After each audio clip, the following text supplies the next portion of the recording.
একটা ছোড়া আছে তমলুকে দাঁড়িয়েছিল, আমাদের মাথার গেরুয়া পাগড়ি দেখে লিখেছে যে মনে হচ্ছে হিন্দি ভাষী বিধানসভা।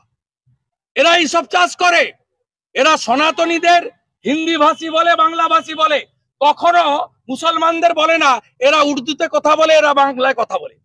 এরা উর্দু স্পিকিং মুসলিম, এরা বাংলা স্পিকিং মুসলিম। কখনো সেলিম সাহেবের মুখ থেকে, এই সায়ন ব্যানার্জিদের মুখ থেকে পাবেন না। এরা আমাদেরকে করে বিভাজন, হিন্দুদের ভাগ করো জাতপাতের নামে, ভাষার নামে, আর মাঝখান থেকে গলে বেরিয়ে যাও। আরে শুনে রাখো সিপিএম, স্বামী প্রণবানন্দ, স্বামী বিবেকানন্দ গেরুয়া পাগড়ি পরে বাংলায় হিন্দুত্ব এবং সনাতনীদের জন্য দেবদূতের ভূমিকা পালন করেছিল। গেরুয়া তিলক, গেরুয়া পাগড়ি, গেরুয়া বস্ত্র, গেরুয়া ধ্বজ, গেরুয়া রং শৌর্যের প্রতীক, বীর্যের প্রতীক, স্বাভিমানের প্রতীক, হিন্দুস্তানের প্রতীক, স্বামী বিবেকানন্দের প্রতীক। শুভেন্দু বাবু, আজ থেকে 5-6 বছর আগে আপনি ফেজ টুপি পরে ইফতার করতে বসতেন। 5-6 বছর পরে এখন আপনি গেরুয়া মাথায় একখানা পাগড়ি বেঁধে আপনি নিজেকে হিন্দু সম্রাট বলছেন। আসলে বিষয়টা হচ্ছে, আপনারা এত গোয়াজ ইউ লাইক, যেমন খুশি তেমন সাজোর মতো করে ধর্মকে ব্যবহার করছেন রাজনীতির জন্য। তাই জন্য বাংলার মানুষও মাঝে মাঝে কনফিউশনে পড়ে যাচ্ছে। কার সাথে কার তুলনা করছেন? স্বামী বিবেকানন্দের সাথে তুলনা করছেন। ছাগলেরও দাঁড়িয়ে আছে, বিশ্বকবি রবীন্দ্রনাথ ঠাকুরও দাঁড়িয়ে রেখেছিলেন। তার সাথে কি দুজনকে আপনি ইকুয়েট করবেন? স্বামী বিবেকানন্দ যে কথা বলেছিলেন, জীবে প্রেম করে যেইজন সেজন সেবিছে ঈশ্বর, মানেন আপনারা এই কথা? মানুষে মানুষে জাত দাঙ্গা লাগিয়ে দিচ্ছেন, মানুষে মানুষে ধর্মীয় বিভেদ সৃষ্টি করাচ্ছেন, মানুষে মানুষে ভিড়িয়ে দিচ্ছেন। রাজ্যের মুখ্যমন্ত্রী, রাজ্যের বিরোধী দলনেতা দুজনে মিলে একটা বিধানসভাকে, আইনসভাকে আপনারা ধর্মসভায় পরিণত করেছেন।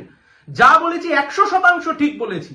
একটা গোটা হিন্দি ভাষী অঞ্চলের একটা সংস্কৃতিকে, সেই সংস্কৃতির আগ্রাসন, সেই সংস্কৃতিকে আপনারা বাংলার মধ্যে প্রবেশ করাতে চাইছেন।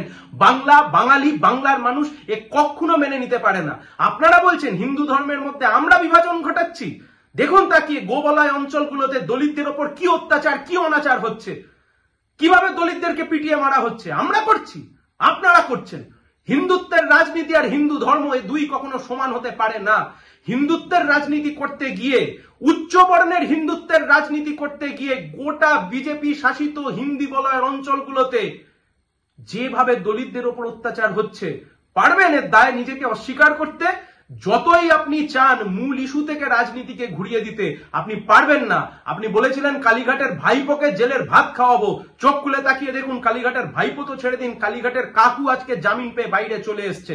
তাই জন্য আরজিকর ইস্যুর পরবর্তী সময়তে যখন এই ধর্মের রাজনীতি আস্তে আস্তে পিছনের সারিতে চলে গেছিল, ইস্যুর রাজনীতি যখন রাস্তায় এসছে, বামপন্থীরা যখন সামনে এগিয়ে এসছে, তাই জন্য রাজ্যের মুখ্যমন্ত্রী এবং রাজ্যের বিরোধী দলনেতা দুজনে মিলে আপনারা নেমেছেন এই ধর্মের তাস খেলে, ধর্মের বিভাজন করে বাংলার মানুষকে বিভক্ত করে দিতে। আর সেই জন্য আপনারা একটা গোটা বাজেট অধিবেশন নষ্ট করে, গোটা বাজেট অধিবেশনের সময়তে একটা বিধানসভাকে, একটা আইনসভাকে আপনারা একটা ধর্মসভায় পরিণত করেছে। ধিক্কার জানাই আপনাদেরকে।